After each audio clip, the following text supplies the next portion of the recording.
at least a little something irresponsible, like light off an M80 at midnight and rattle the neighbor's windows. You know what I'm saying?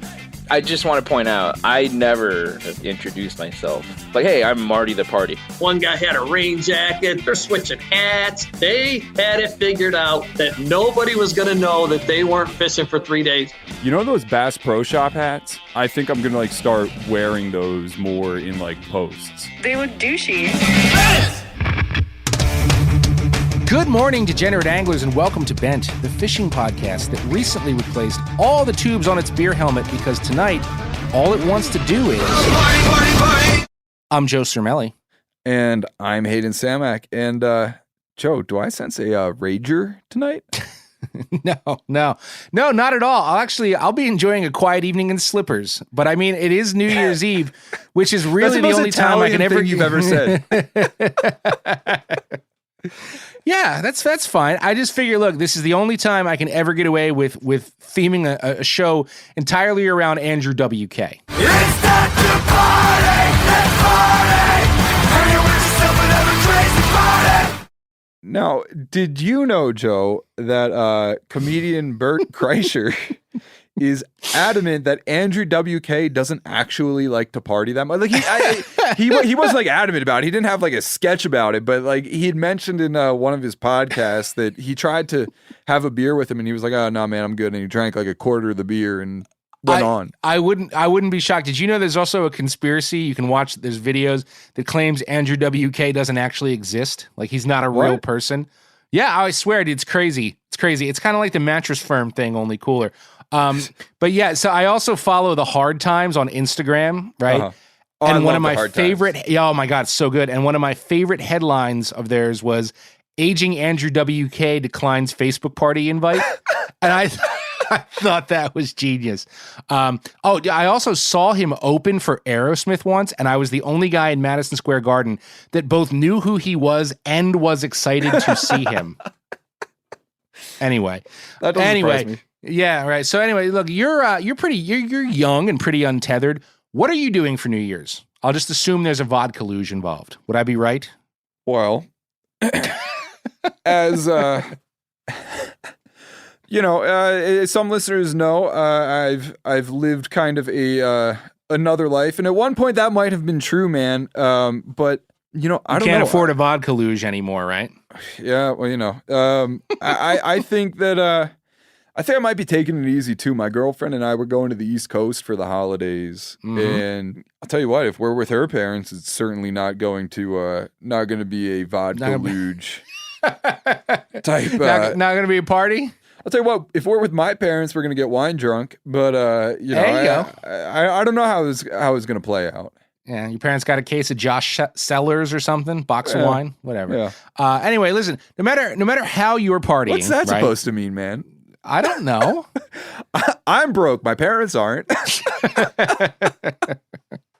Fair enough. No matter how you're partying, though, right? I feel we at least have to say, do it responsibly, please. And if you're not partying, like me and apparently Hayden, do at least a little something irresponsible, like light off an M80 at midnight and rattle the neighbor's windows. You know what I'm saying?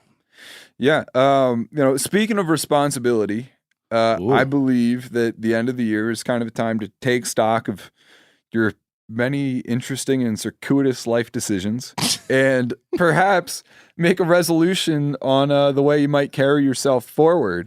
To that end, are you a resolutions person, Joe? This came up last year and nothing's changed. I am, but I don't share them publicly, right? I make a little deal with myself. Yeah. And then when I fail myself, there's no one to yell at me other than myself. Oh, perfect. You know what I mean? So it all works out. Joe's strategy to success, kiddos, a lack of accountability. Yeah, exactly. That's how you got to be. I do, however, I have one fishing related resolution that I am happy to share. Not kidding. I want to take my kids fishing more in 2022. And it's not that I don't now, right? Because I love taking my kids fishing. Mm-hmm.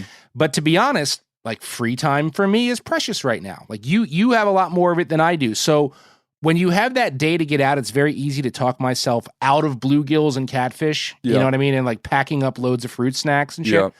And talking myself into doing the grown-up stuff that I want to do. So I'm promising myself that I'm going to do that less this year, even if it means I have to miss a few more opportunities to do the kind of fishing I really want to do. How about you, man? Any resolutions that you're willing to share at least? Yeah, man. I think that I want to get myself into like alpine lake shape. We have this one scale at the meat eater office that we use to, when we're planning trips or whatever, we got to weigh the gear because we take it on a bunch of flights and stuff. Uh-huh. I stepped on that thing, man, and I'll tell you what, I'm still hoping that scale's broke. Oh, God. Yeah, please, dude. I would kill to be built like you. Are you nuts? That's a fine resolution, though, man. Like, I'll probably never see an alpine lake. You out there listening, you should probably resolve to get yourself some gear in 2022 from our sponsors, 13 Fishing. And there, I just went in for the quick hard sell, right? I didn't even dance around that. But I really do want to thank 13 for being part of Bent and supporting us this year. We're so proud to have them. And we genuinely love their gear. And they're a great group of people. Glad to have them here. A great group of party people, I hear. We want fun, and you better believe it. We want fun, and you better believe it. I've heard that. 13 Fishing knows how to party. And of course, there are lots of ways to party, right? Back in the day, I was a house party guy on New Year's. I hosted. My dad would clear out and give us the house as long as nobody drove. He's like, do whatever you want, just nobody leaves.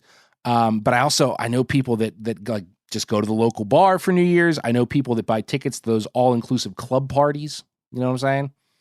Like at a hotel or something. It's weird. I went to school at Tampa briefly, and down there were a bunch of kids running around with way too much money. And one year, one of them rented out a strip club. Oh, you like rented a private the whole thing? I lived in an international dorm, and there was some oil money there. Oil money, man. Money, yeah. I've never known anybody who could rent an entire place out, but I did almost get suckered once into paying whatever it was, $100 to go to one for a private Super Bowl party, and I passed. It's not really my scene, tell you the truth, but we know a guy that knows some guys that wouldn't have passed on that kind of party, right?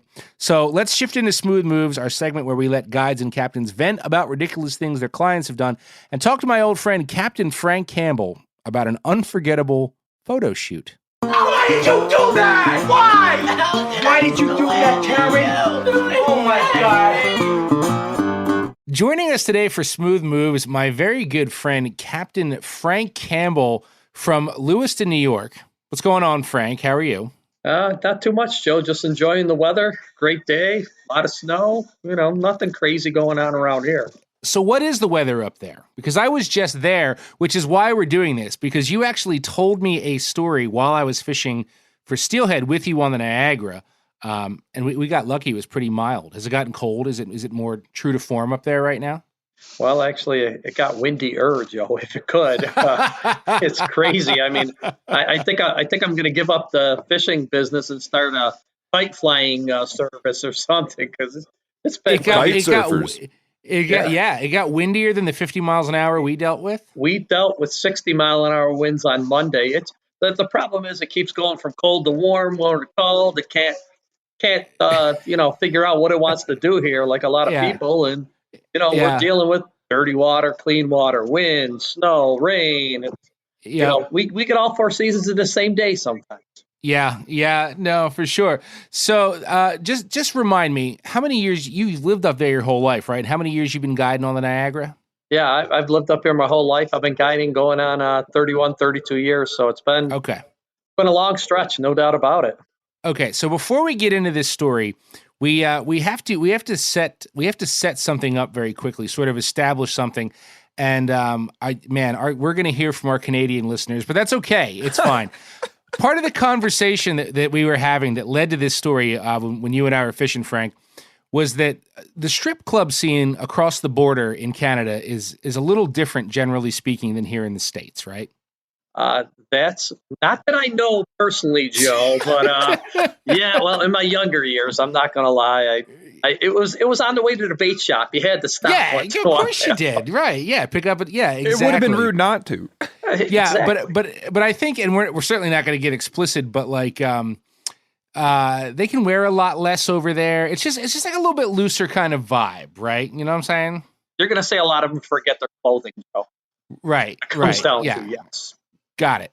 Because I also have never been to a strip club across the border. I'm not really a strip club guy, but like this is something in fishing, maybe in hunting too, that you hear a lot about. Like, oh man, these strip clubs up in Canada are crazy. So obviously where you fish is right on the border. All the bridges are right there. You could throw a rock and hit Canada. So it's important to understand that so that we get the full scope of this story. Now, how long ago did this happen? Ooh, it was probably 15 years ago, I want to say, somewhere in that range. Okay, so take us from the beginning. What happened, and we'll just let it let it roll. Oh, okay. So as it always, we're booking a lot of trips for salmon in the fall, and I happen to book these three guys to come in, and they book 3 days for salmon: Friday, Saturday, Sunday.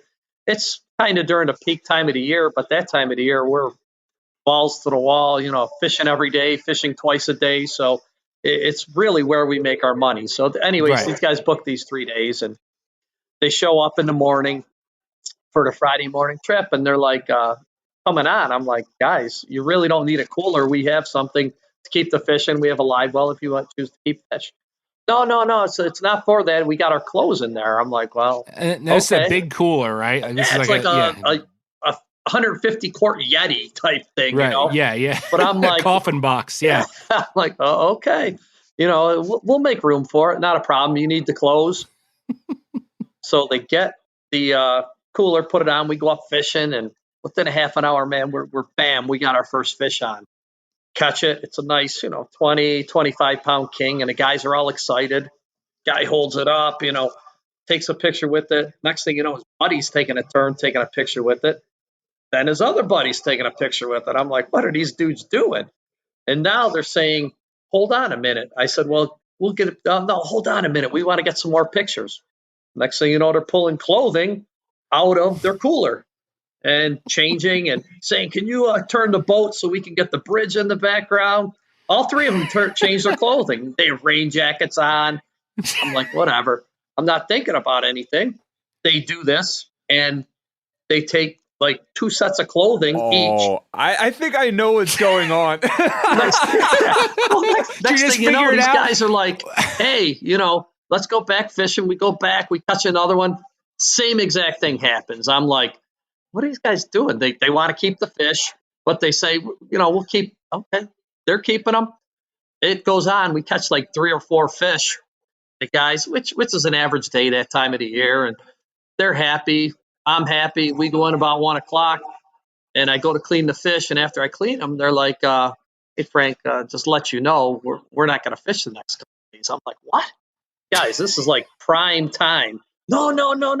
We're going to pay you, but we're not going to fish. I'm like, okay, I'll take that. They're going to pay me full rate, not going to fish. Frank gets to sleep in during the time of the year. All good. I said, well, we caught enough today that we were able to take enough pictures. We're going to the strip clubs.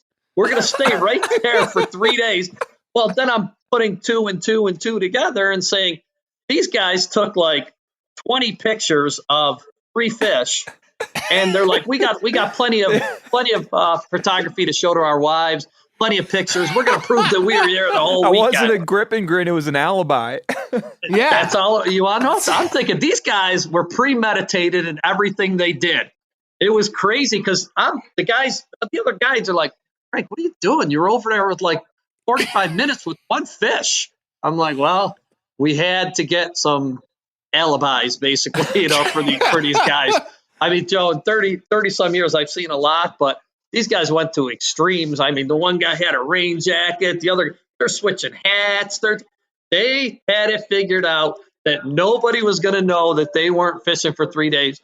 I mean, you look at pictures, you'll be like, oh, okay. Then you're looking at, can we go over to the other side of the river? It was definitely well planned out, and kudos to them. I mean, they had been there before, the year before, and it must have taken 365 days to conceive this plan, because they were like, we're going here. We know what time Miss Nude World goes on at 4:30. It's like, what the hell? These guys are unbelievable. I'm not necessarily saying I condone it, right? But it's pretty slick, right? I mean, that is a lot of forethought. Yeah, until like Until their wives start counting the spots on the back of the salmon, man, they're going to be like, no way. Here's the other part. And after you told me this story, I was like blown away. And then I started thinking about it, and I'm like, they actually took it to another level. Yeah. Because why would they pay you full rate for 2 days that they're not fishing unless the funds on the credit card or whatever also have to match the amount of days they stayed to fish? That's right. Because I was like, yeah, I think they gave me a check, Joe. I think they ended up giving me a check for the days, and the guy's like, what are you talking about? We got the guide receipt here. We got the check. Oh my God. Canceled, cash. They had everything figured out. I mean, they weren't going to leave something, to, hey, why did this happen? No, they had everything. It was ingenious. I would have hired these guys to murder someone if I was in the mouth. I'm telling you. They had it all covered. There's definitely a resolution message wrapped up in that, like, somewhere. Oh, totally. I mean, definitely some good party vibes, but also, like, maybe resolving not to be shady with the missus would be a good one. Yeah, I agree. The premeditation in that is insane. And it's like one of those stories where if you say, if you only harness that brain power for something good, you know what I mean? Yeah. Like the world might be a better place if you put that much forethought into something good. Anyway, we're about to harness our brain power, though barely, one last time in the year 2021 to bring you the fish-related stories dropping harder than the ball in Times Square. This is Fish News. Fish News! That escalated quickly.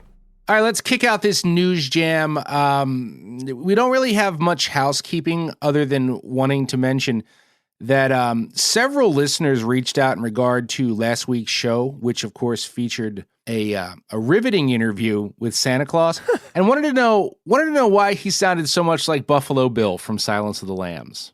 I wasn't sure what to say. Well, I feel like both of them spend a lot of time in isolated locations. It's dark and cold. Yeah. Yeah. Anybody who's spent enough time out in like real cold weather like that knows, it can dry out your skin. So I think both of them put the lotion on their skin. It's starting to get dark. I think that pretty much sums it up. So you can stop asking now. Hayden just figured it out. You get a little ashy, you need a little lotion. You know what I mean? Anyway, we should probably try and get Ted Levine on the show sometime. Maybe he fishes. He's one of the most underrated actors ever. You know what I mean? Sure. I would just ask him to say Buffalo Bill lines. Anyway, friendly reminder, news here is a competition. Hayden and I do not know which story the other guy has grabbed. And at the end, our resident noisemaker, audio engineer Phil, will declare one of us a winner. And it's my lead this week. So unless you have anything else to add, I'll get started here. Get on with it, Joe. Yeah, I know. People want to go party, so let's just move it along. Anyway, as we close out 2021, begin a new year, I'm actually going to help you twice with my story today. I'm going to make you more fashion conscious and richer in one fell swoop. Bullshit. How does that sound? I'm going to do it. I'm about to. So this story comes from the Wall Street Journal, and the headline, Lord give me strength to read this, is how a $6 Bass Pro Shops hat became a fashion trend. Nice. This is something I've been noticing for about how long? Like a year or so? Well, see, that just tells you we look at, I think, maybe some different things online, because I have not really been noticing this. And then this story hit and I was like, WTF is happening here. Here's how the story begins. Direct quote from the story. Jesse Alvarado doesn't fish or hunt, and he wouldn't describe himself as an outdoorsy person. But on many mornings, Mr. Alvarado, 25, a restaurant worker in Los Angeles, plops a Bass Pro Shops trucker hat on his head. To Mr. Alvarado, it's just a good-looking hat. It's a simple design, like you can throw it on with anything, he said. I fucking hate this. Yes, my hatred will grow as the piece goes on. Anyway, according to John Paul Morris, that's the son of Bass Pro Shops founder Johnny Morris, BPS has definitely noticed the run on the trucker hat with the classic BPS logo, the vintage one with the jumping bass. Yeah. Now, he wouldn't specify how much of a sales increase they've seen with these hats, but I'm betting it's pretty staggering, right? Because part of the charm of these hats is that they only cost $6. And these days, it's not uncommon for the hats to be completely sold out, both in-store and online. In fact, they're so popular that fashionistas, shall we say, routinely check the BPS website, and there are even rings where the members tip each other off to when they'll be restocked so that they can get the hats, right?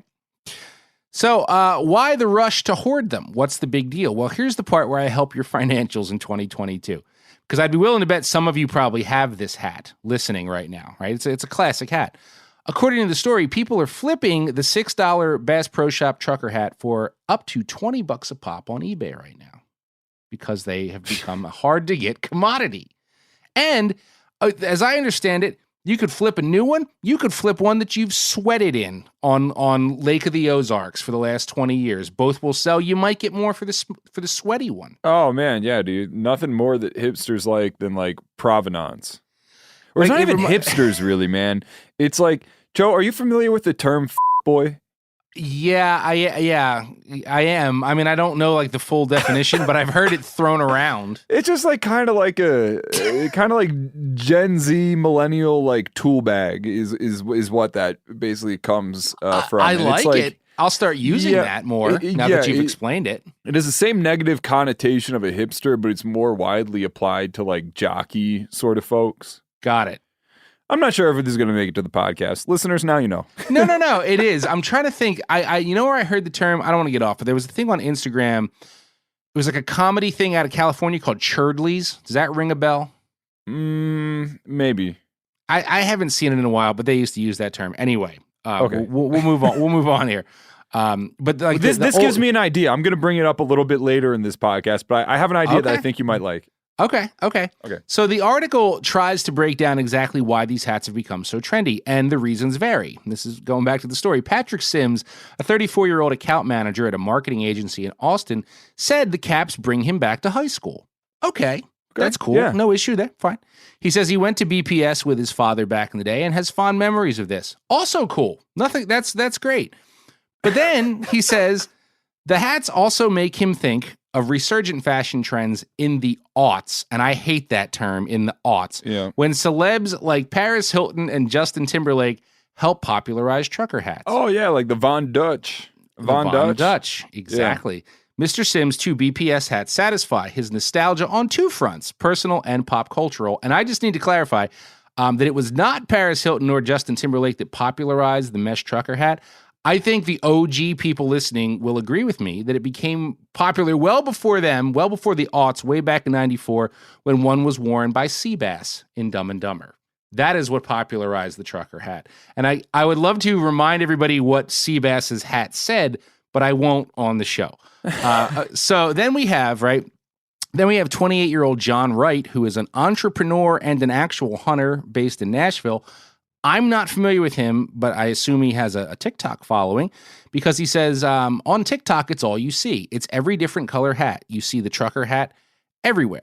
I'm not on TikTok, so I don't do that. So that was new information to me. That idea that I told you about in the beginning, my girlfriend is on TikTok, and we have talked before about the Bass Pro trucker hat trend. Really? This has come up in conversation at home. Well, yep, and I asked her about it in this exact context. Why are all these boys wearing these trucker hats?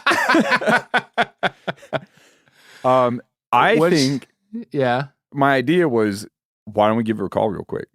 Oh my God, do it. You're going to call her right now? I'm going to tell her that I want to get a bunch of these trucker hats, and we'll see what she says. It's a news first. Hello?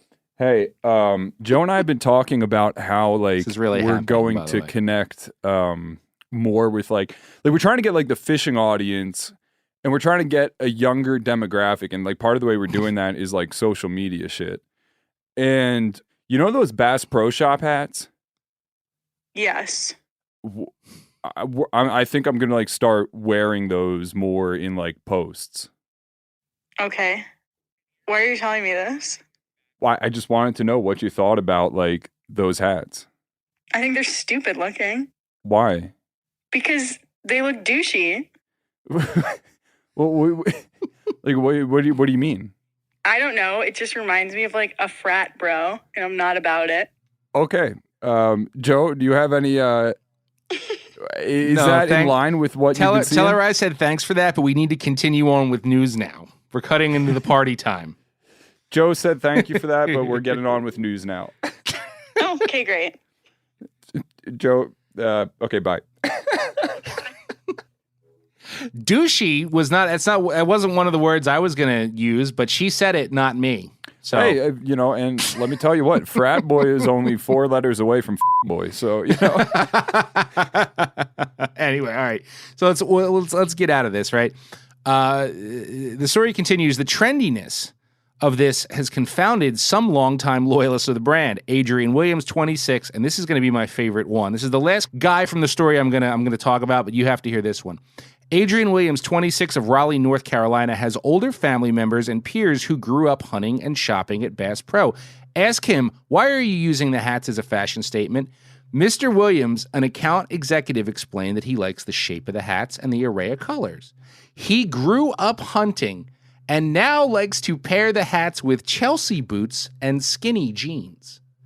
I like Chelsea boots. So how did I know you were going to say that? I didn't even know what Chelsea boots were, or at least I didn't know that's what those slip-on boots were called. I didn't know they were called Chelsea boots. But for anybody else who didn't know, here's a quick explanation of them from YouTube channel Real Men, Real Style. In fact, if we were to use a car analogy, those work boots are a truck. This is an SUV built on a car chassis. In a nutshell, it makes them versatile, but they're really at home in the city. So, dude, I cannot, whatever. Quick story. When I was in college, trucker hats were the thing. I never wore them, and not because I didn't like them. No, I didn't. And it's not because I didn't like them. I just kind of didn't wear hats for, fashion. I wore ball caps when I went fishing. I wore hats when I fished. But I never wore one to class or, out to the bar, really. Nowadays, I just want to hide my mostly salt with a splash of pepper hair, so I wear a hat all the time. But back then, all the hats I owned said Fish Pond, Betty and Nick's Bait and Tackle, the Feathered Hook Fly Shop. It's dorky shit. You can't wear that to a party. But I remember seeing this particular Bass Pro Shops hat back then, and I was like, that's my hat. It's a cool trucker hat and supports my fishing Jones. And shortly after deciding to get one, I saw 2 in the same night at a house party where Chevelle was playing very loudly. Yep. And I was like, you know what? Never mind. Right. But I don't know. Then it seemed like the whole trucker hat thing died. So I'd say the dudes that kept wearing them were more likely to be anglers, that just thought they were a cool hat. But now after this, I feel like it's like if you're one of those people that loved them, we regret to inform you that it's not cool. Per your girlfriend, it's douchey. At least not, it's not cool for hardcore fishermen. So I don't know. I feel like it's almost more akin to a Salt Life sticker now. So sell that shit on eBay if you got it. Get your money and buy a few packs of Senkos instead. Bass Pro Shops hats. There you go.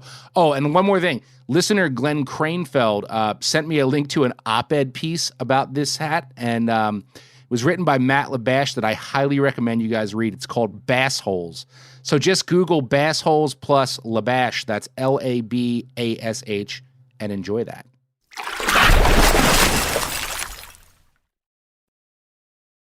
Moving on from Bass Pros to Robo Bass, this week in fish news, we have a very strange development in the fight to combat invasive species. Scientists I saw this, and I was going to grab it next week if you didn't grab it this week. This is a good one. Yep. So scientists have been developing a robotic largemouth bass to learn more about the impact of fear on the invasive mosquito fish. Before we get ahead of ourselves here and into what everyone wants to hear about, that being the robo bass, we need to have a little ecology lesson and get to know the mosquito fish. Mm-hmm. The mosquito fish is it's a small freshwater species. It only gets about 1.5 inches, 2 inches long, that was introduced to water bodies across the world as a means to combat mosquito-borne illnesses by controlling mosquito populations. Hence their name, they prey a lot on mosquitoes. There are some instances of this working, that being the introduction of mosquito fish, most notably in Sochi, where there's actually a statue of a mosquito fish commemorating its role in eradicating malaria on the nearby Black Sea coast. Huh. No way. That really worked out there. I didn't know that. Fun fact. Well, it seems to.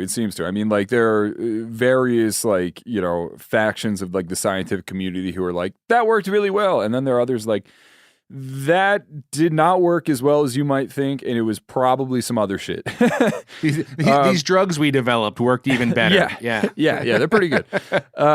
Unfortunately, the success of the introduction program was limited, and instead many areas saw like negative impacts caused by the introduced species, that being the mosquito fish.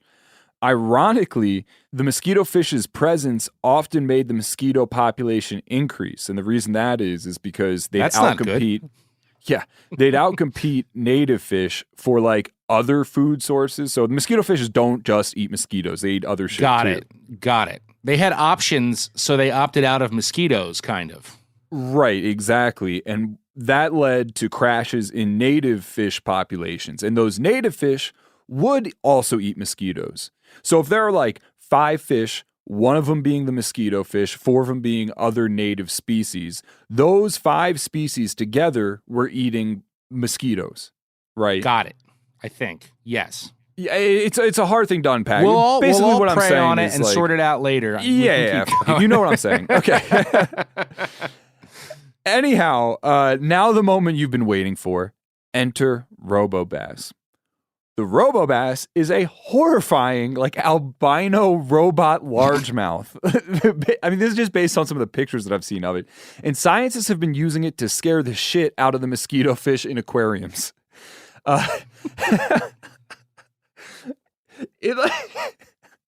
It's as an experiment, it kind of cracks me up. As I kind of touched on for half a second in the opening, scientists are using the robots to learn exactly what happens when the mosquito fish are exposed to fear. By building a robot replica of one of their like most voracious predators, that being the largemouth, scientists are able to scare the mosquito fish in the control setting and then observe the physiological and behavioral changes the mosquito fish exhibit. In just 6 weeks of exposure, they've noted that the mosquito fish has basically become a nervous wreck, losing weight and acting like just not relaxed. Importantly, they've noticed 2 physiological changes that could spell success for the future of mitigation efforts.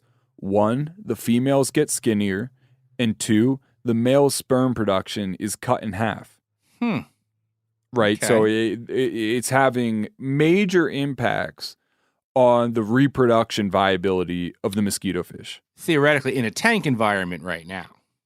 Yeah. To be fair, yeah. right? Yeah. Yeah, so I mean, this is all proof of concept, right? And that's what I'm going to get to in a second here. So what is the future of the Robobass? Well, you're not going to find a pond by you getting like a full-on stocking of Terminator fish anytime soon.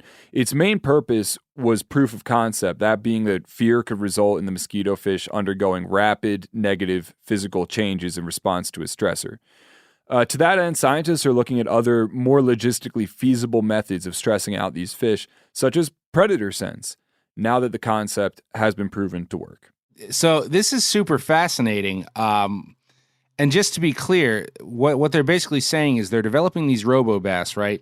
Theoretically, you could put them in an environment with mosquito fish, okay?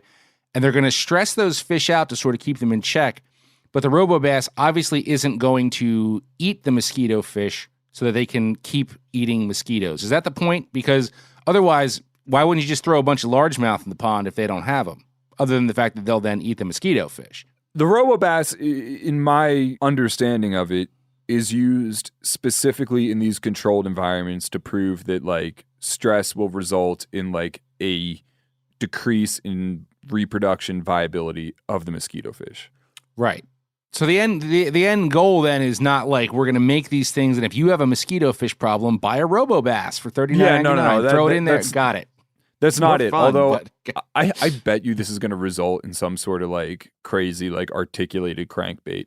What this is really meant to do is just to prove the concept that they react to fear in this way. And obviously, like, it's not viable to go put a robot in like all these bodies of water or several robots in all these bodies of water. No, of course not. You wouldn't. And plus, I mean, I don't know how long they've been doing this, but I mean, fish aren't as dumb as we think. Eventually, my guess is in the controlled environment, they'll stop being nervous because they'll realize it's not going to come over and eat them. You know what I mean? Yeah, I mean, they do have the thing programmed to like lunge at the mosquito fish. Like, oh, no shit. It threatens them in like a very like immediate sort of way. But yeah, like I said, the whole thing is just proof of concept in a controlled setting. And I think what they're really leaning on is, things like predator sense. Got it. Got it. You know, and that would kind of do two things. One, it would still allow them to like, put this stressor into the mosquito fish's habitat. But also, when you said, why not put a bunch of, why not stock these spots with a bunch of largemouth? A lot of these spots, like, should not be stocked with largemouth. For instance, they have a big problem with mosquito fish in Australia. Mm-hmm. And I think per our conversation with Carl Jacobson, there are not currently a bunch of largemouth around Australia. No, they don't need them down there. They got way cooler fish than that. I don't know why you want to go, throw a lame-ass bass down there with all them Murray cods and stuff. Yeah. Anyhow, I guess we'll be at the mercy of Phil the engineer. Yeah, we will. I just have to say, though, my biggest takeaway from your story, I want one of the RoboBass for my kid. Like, there's already a crankbait that kind of does that, but like, oh my God, he'd have a ball with that. Throw that shit in the bathtub, he'd have a field day. Anyway, I cut you off. we're going to Phil for final judgment of 2021. And I'm sure he's probably squeaking this in just minutes before the ball drops. So, Phil, Happy New Year, my friend. And I really hope you're not wearing a Bass Pro Shops trucker hat right now, or else I'm screwed in terms of judgment. And what are we doing? After we hear from Phil, we're going to go into a very special edition of That's My Bar because... I know what got it, Marty. That's right. It's a roundtable with our dear friend and guide, Marty, a.k.a. the Party Yee. And by the way, if you notice that Hayden's audio sounds a little off in this That's My Bar, it's because he was legit drunk when we were recording and forgot to plug his mic into the karaoke machine. 0100111010. That's binary for Hayden, you're the winner this week. Sometimes when I work from home and I'm not in the office, I leave behind an albino robot version of myself. Just kind of prop him up in my chair. It looks like a crash test dummy with a 2007 Zac Efron haircut. It's been 3 months and Hayden still hasn't noticed. And I think that might say more about me than it does him. Best goddamn bartender from Timbuktu to Portland, Maine. Or Portland, Oregon, for that matter. So we're doing kind of a special That's My Bar this week. Freeform jazz, That's My Bar.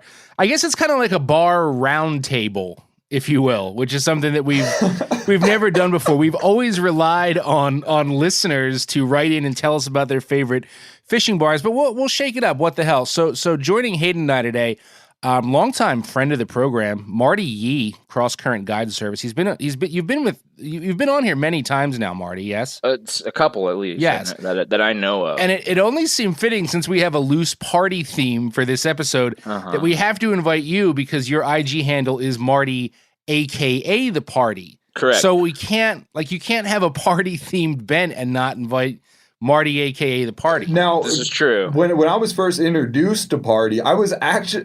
Party? People call me that, too. I've been calling him Party Marty all week. It's fine. Yeah, people call me that, too. Yeah, I was introduced to him as Party Marty. Well, I just want to point out, I don't think once in my life have, introduced myself. Like, hey, I'm Marty the Party. That name was given to me here. That name was given to me here on the Delaware. Like the guides around here just started calling me that. Please expand, because my next question was going to be, how did you become Marty, aka the Party?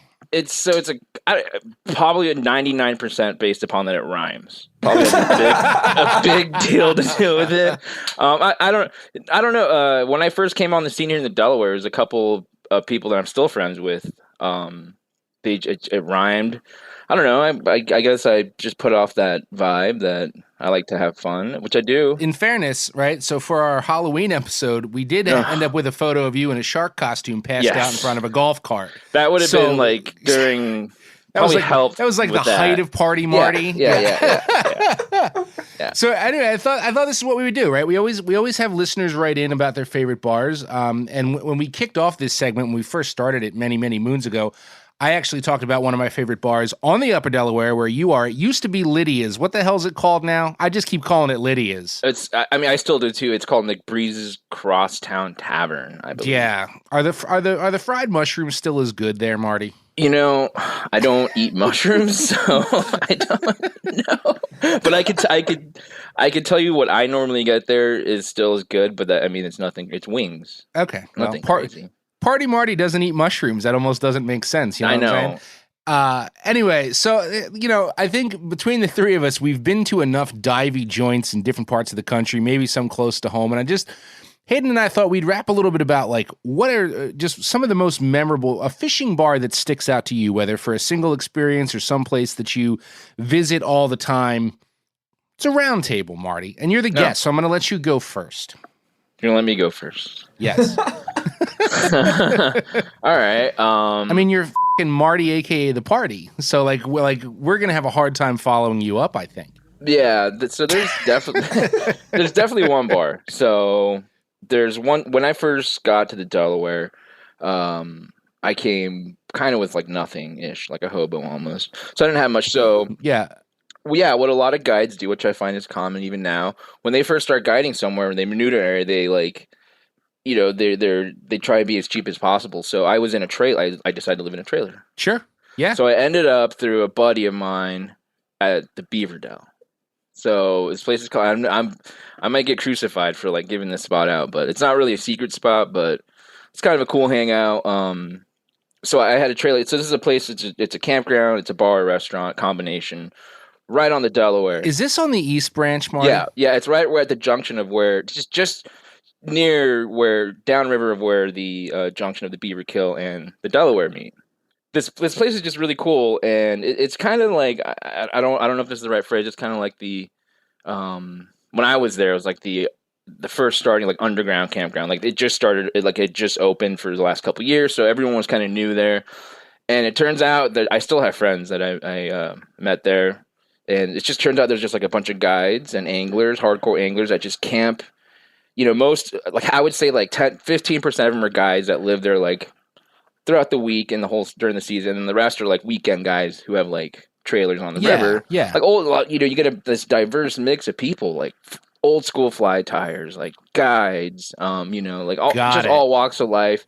And there's a bar there. And not to mention, it's just like a really fun bar. The people who own it and run it, they're amazing. I love them. And they're good to their customers and they treat us. And it's just a fun place. So you can just imagine like me first coming to the Delaware, trying to learn the ropes. And I just get thrown into this kind of like, it's, an undergroundy local divey bar. I love it though. And just all these mix of people of different fly tires, anglers from all different experiences. And just a really cool place.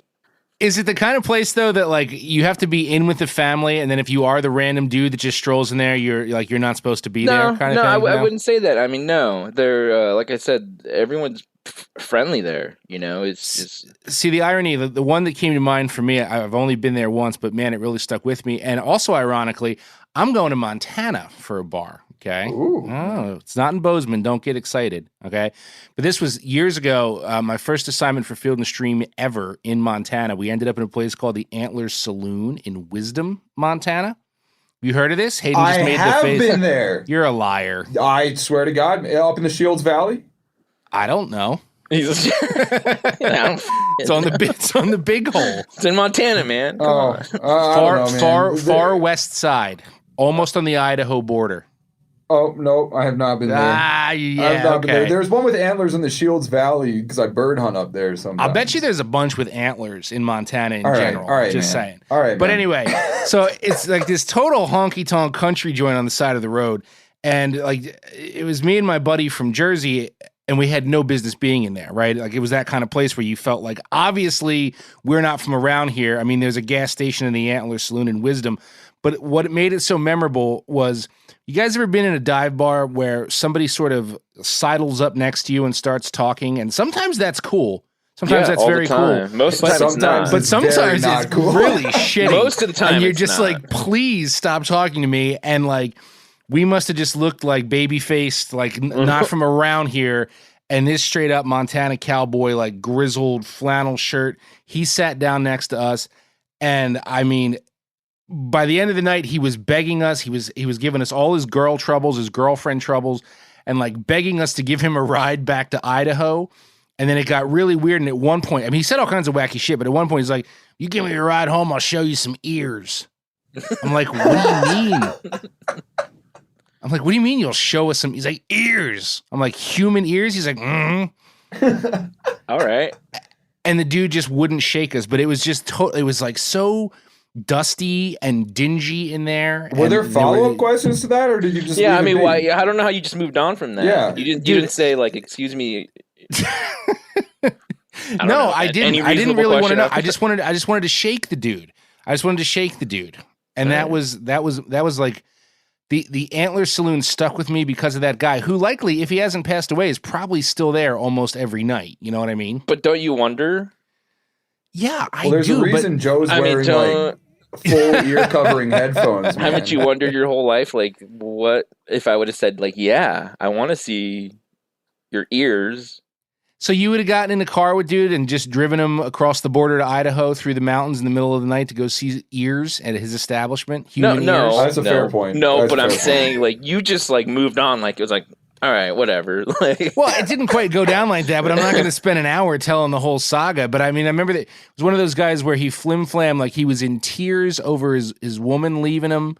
But then it would just shift into like his woman's waiting for him at home and like, we can go meet her too. Like, dude, it was very all over the place. That's a very strange. That's a very drunk person conversation, man. Speaking of which, you're having a holiday party out there. I just want the listeners to know that Hayden is mildly Is lit that what's going for is this that where you're recording. at? Yeah. Yeah, Phil, who just popped in, was feeding you cider and Mai Tais or something, right? Yeah, Phil's feeling good too. That's good. And Chef Kevin Gillespie, he made hot buttered rum. Phil made. Is that like a buttery nipple? Is that like a tall pour of a buttery nipple? I don't know what it is. It tastes like if you, let's see, if you dropped your fruity rum drink into the butter that you were dipping your crab in. That's what it tastes like. But a good time is being had Good by for you, man. Yeah, a good time is being had by me.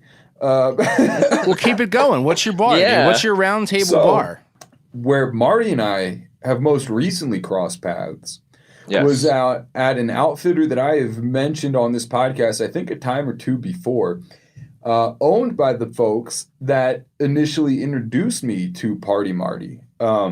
We met there. Yep, and that's Salmon River. Probably. Yep, that's Salmon River Outfitters. And now Salmon River Outfitters, in addition to having lodging and a pretty darn good tackle shop. Great shop, by the way. Really a good shop, man. It's a good hang. Anything you could ever want. Even if the bar is closed, man, it's a good place to hang at.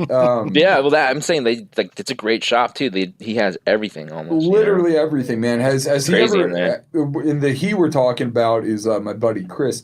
Marty, has Chris ever just run you out of house and home on the dartboard? Yes. Oh my God. Yes. I lost $200 to him in a weekend one time playing darts. I was smart enough. I mean, I'm terrible at darts. I was smart enough to never bet money, but I played. Yeah. Well, you're smarter than I am because yeah, she was But anyhow, Salmon River Outfitters also has a little bit of a greasy spoon and a bar attached to it. Now, if you go down the steps, if you go through the fishing lodge down the steps, it kind of takes this subterranean enclave. Exactly. Yep, it's all like knotty pine and just wood, and they give you peanuts and you can throw the shells on the floor.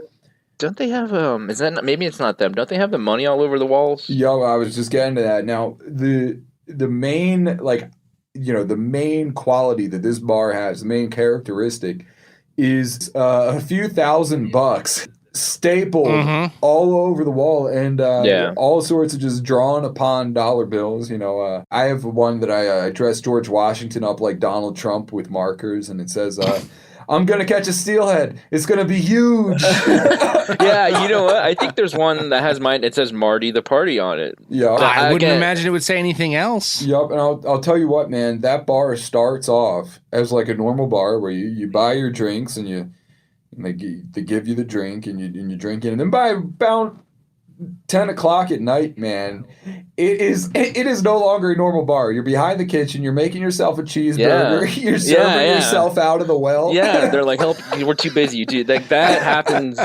often there. My takeaway from this very slapped together, that's my bar roundtable, is that at some point down the road we should do. It was Hayden, you mentioned it, like an East Coast bar crawl, fishing bars crawl. And film that it should be a video series on the Meat Eater YouTube channel. The local watering hole is important to the fishing culture, Yeah. So maybe we'll get together and do that after the new year. We'll make that a goal, and then maybe it expands out because I'm sure everybody else could fill us in on where to do the crawl in the Midwest, and then on the West Coast, and then through the Rockies. I'll tell you what, man. That's a series I will participate in anytime. Marty, thank you for bringing the party directly to Bent on New Year's Eve. What are you doing for New Year's? I think I'll be at my brother's in Massachusetts doing nothing, actually. Do you want to say that again? Because I'd assume the answer would be partying. You're going to ruin your whole shit here. Partying, yeah. Your headset makes you look like a stockbroker in 2002. I'm trading right now, dude. I got multiple screens. You guys don't know. All right? I'm fucking trading right now. So happy that Marty could stop by for that little watering hole rap session. It's always fun having Marty on. It's even more fun fishing with Marty. I know you guys have hung out. I don't know if you've ever actually fished together. No. But I say every time he's on, he's the best. The three of us need to fish together. That's a thing we have to make happen. And the bar crawl, both of those things. But maybe the fishing first. It's a good idea. And if you're listening, put that in the content ideas. We do need to go hang out and fish with Party Marty, all jokes aside. And that dude is like universally fishy. You know what I mean? He's really good at all types of fly fishing, from like dries to mice to nymphing. He's like, a jack of all trades. Yeah, and he really gets after it, man. Like, he's fishing on his days off, like dropping clients off in the evening and going back out mousing by himself. Yeah. So if you live in the Northeast and one of your resolutions is getting better at fly fishing, Marty's not a bad guy to know. He's a good guy to contact. Yeah, he can help you out. Now, while that's not a resolution of mine, because I already know everything about every type of fly fishing, I do have one more small fishing resolution, which I'll explain in this week's End of the Line. Fishy, fishy, fishy, fishy! Well, that's not loud enough, Bert. In honor of the new year, and since we've already brought up resolutions, I'm going to close out End of the Line for 2021, talking about a lure I've never fished. I've just stared at it for about 5 years now. I've contemplated using it. I even thought, shit, maybe this could be some kind of secret weapon, but like many, many anglers, sometimes I'm guilty of sticking to the known and familiar just a little bit too much. To our listeners in Australia, Tasmania, and New Zealand, I'm sorry. You're going to be cross with me after this, but that's okay, because I'm already saying right now, I'm wrong and you're right. You already understand the power of the Tasmanian Devil lure, or Tassie for short, if the internet is correct, but I do not. The Tasmanian Devil I own is listed on the website of Tasmanian lure maker Wigston as Christmas tree. But when I look at the blended red, green, and gold foil on that body, all I see are Rastafarian shades. Tasmanian Devils are very unique. Picture a torpedo without any fins. The weighted body has a slightly tapered cigar shape, which curves up just a little to give it a bit of bow. The cigar bodies are painted or foiled with all kinds of snazzy colors like Hot Canary, Rowley's Riot, and Bleeding Flamingo. That body is then completely encased in clear plastic, which forms a wide set of tapering wings on either side of the body. Now, the silhouette of a Tassie is kind of reminiscent of a manta ray or a flying squirrel or one of those Red Bull whack jobs that base jumps in one of those wingsuits. Anyway, the Tasmanian Devil is a line-through lure, meaning instead of having attached hooks, you run the end of your line or leader through the hole in the lure's body, add a plastic bead, and then tie the hook of your choice to the end of that line. In the water, the combination of those big wings and the freedom the lure has to twist and turn on the line creates a wide side-to-side wobbling action that I call like an odd cross between a traditional spoon and a chatterbait. It swims in kind of an arc, waddling up one direction before dipping back down and waddling up the other. Tasmanian Devils are very popular as trolling lures, but the smaller sizes are extremely castable. In fact, much like a spoon, they fly far, at least in the videos I've seen. You can also vertically jig a Tassie. They were popularized in Tasmania and New Zealand as a trout lure, and I got my hands on that Rasta model from an old fan from Down Under. Yet every time I go trout fishing, or smallmouth fishing for that matter, even if the lure is in my bag, I don't tie it on. And before you know it, the day is over and I've fished my normal regiment of offerings. The earliest versions of the Tassie Devil were created by Eddie Wigston, and according to Wigston's website, he and his sons tinkered with prototypes all through the 1960s, and it wasn't until 1979 that the lure you can buy today went into full commercial production. Point being, they've been around, man, and they're certainly proven. So it's not a matter of me thinking the lure won't produce. For the longest time, I think I talked myself out of tying it on for fear of losing it. After all, you couldn't run to Wally World for another one, and it was a gift from a fellow angler very, very far away. But recently I've noticed something. Tasmanian Devils are gaining traction in the walleye scene. And these days, you can buy them on the website of Fish USA, and during a couple visits to the Midwest over the summer, I happened to see Wigston's Tasmanian Devils hanging on tackle shop pegboards. So while it's a minor resolution, right, I vow to finally fish that damn thing this year, because it's not catching anything in the package in the garage. I'll report back, but despite any other resolutions you make for 2022, maybe tie on some wacky shit you'd have never used before, even if only for a day, or 15 minutes, or just 10 casts.